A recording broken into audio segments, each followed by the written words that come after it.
Grabe mga lods, no? Para kay Tambaluslos, gagawin nila. Diba po, protektahan nila.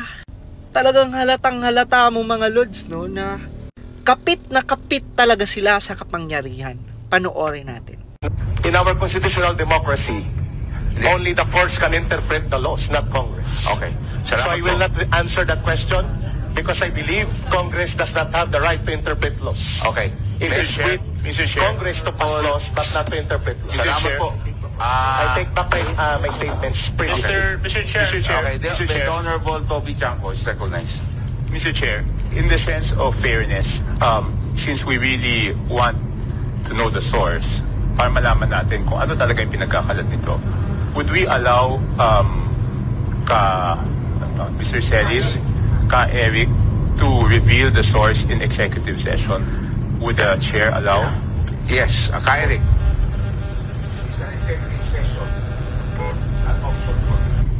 It's an executive session, an option for you.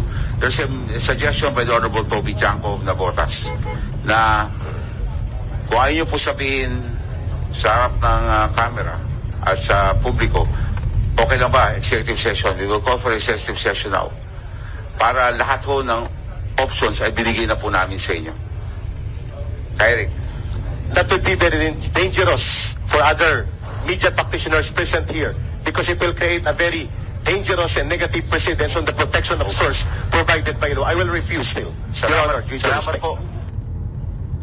Yon, and the rest is history. Dahil lang doon, no, dahil lang, of course, alam naman ni Eric ang kanyang stands at alam naman niya ang function ng Kongreso. Hindi naman sila korte eh.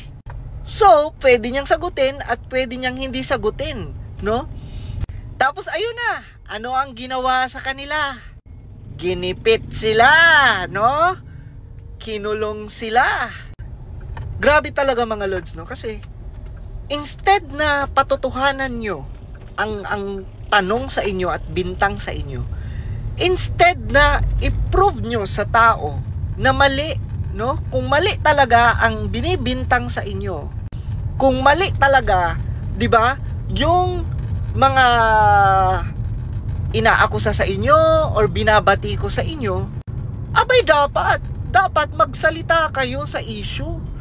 Ipakita nyo, patunayan nyo, i-prove nyo na mali si Eric, no, sa pagtanong niya kung umabot ba ng bilyon-bilyon ang travel expenses, 'di ba?